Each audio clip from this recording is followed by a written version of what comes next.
small, but it's leaking a bit.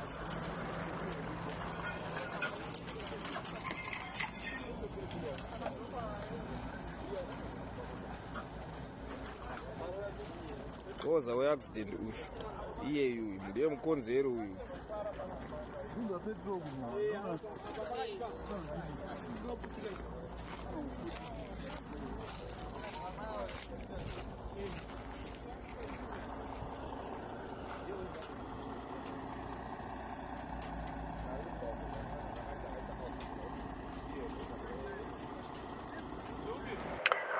Masquera say Zimbabwe, welcome to our channel, Zim Confessions and Deep Secrets. Kanagariki kutanka kukuya pale my channel, please don't forget to subscribe. Kana uchungwa karo subscriber, don't forget to comment and share this video. Nasi Zimbabwe takuigirai budi kwa na Nick Bangwana abuda chitawala pa msoro pe accident yakaitika along Harare Chirundu highway hapo. The Zimbabwe Electoral Commission chairperson Justice Priscilla Chigumba akaonekwa chita accident samusesande Maneru pedyo nzvimbo yemapinga along Harare Chirundu highway. The incident yakaitika hapo Priscilla Chigumba aibva kuChinoyi kwainze she was attending an event yanga iri koko. According to government spokesperson Davaningi Mangwana, the accident yaisanganisira Toyota Land Cruiser ya Justice Priscilla Chigumba pamwechete nefuel tanker. So Mangwana akabuda achitaura iye achiri the tanker yakacrasha into 3 vehicles including the one ya Justice Chigumba. As according to my witnesses anga ari pascene vataura ivo vachiti mota ya Justice Chigumba ndo yakakonzeresa collision yakalida kuti tanker iwanikwe chisweva chinorova dzimwe mota.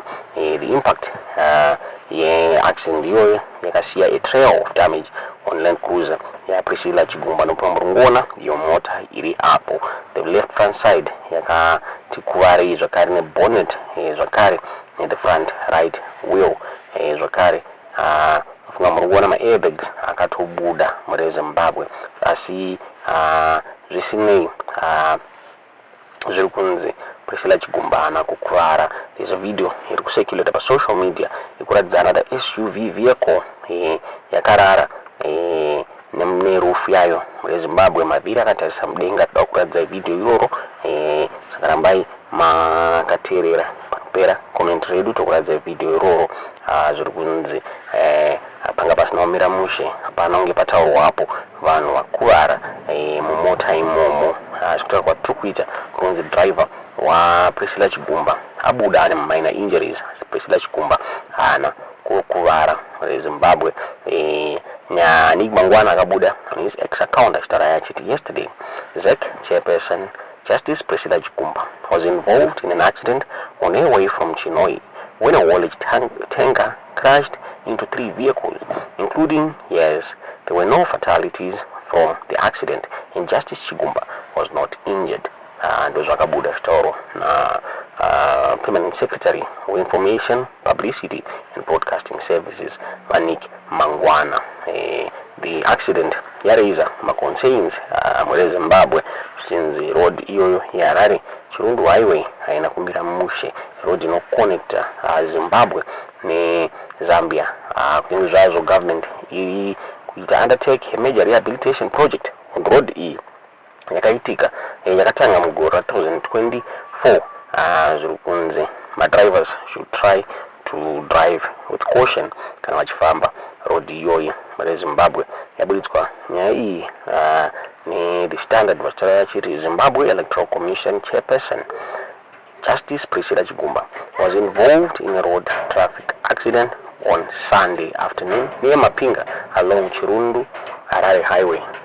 The incident occurred as she was returning from Chinoyi, where she had been attending an undisclosed event.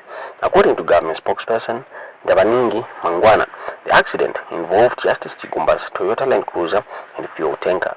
While Mangwana stated that the tanker crashed into 3 vehicles, including Chigumba's, witnesses at the scene have provided a different account. They claim that Justice Chigumba's vehicle caused the collision, leading to the tanker swerving and colliding into other vehicles. The impact of the crash left a trail of damage on the Land Cruiser. The front left side was dented, the bonnet crashed, and the front right wheel and body molding dislodged. Despite the severity of the impact, the windscreen and most windows remained intact, and the airbags could be seen dangling. A video circulating on social media shows another SUV vehicle lying on its roof, its wheels facing upwards. The extent of the damage to this vehicle and the exact number of occupants involved remains unclear. But what the Standard has gathered so far is that she escaped unhurt, while the driver suffered minor injuries. Government sources have confirmed that there were no fatalities in the incident. The accident has once again brought to light the perilous state of the Harare-Chirundu Highway, a major thoroughfare connecting Zimbabwe and neighboring Zambia.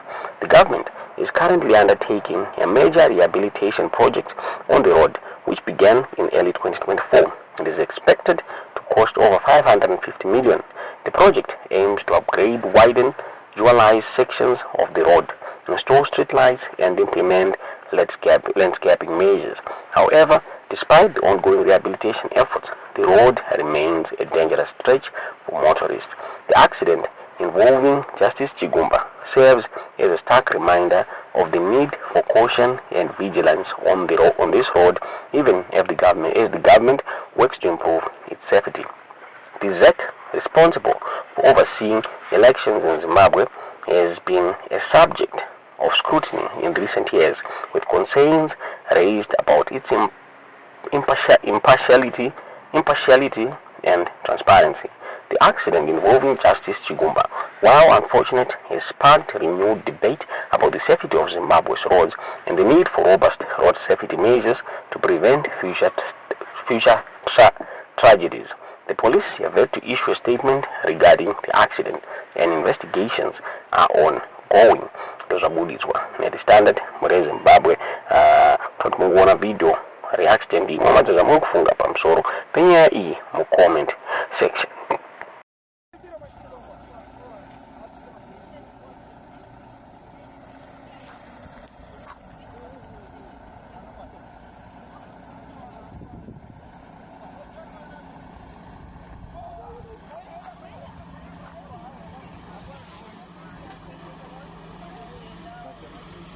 Small, but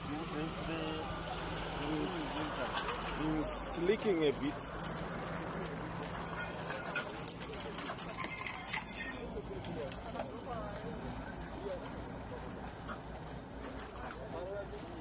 Koza we-accident usho iyeyu ndiye mukonzero uyu.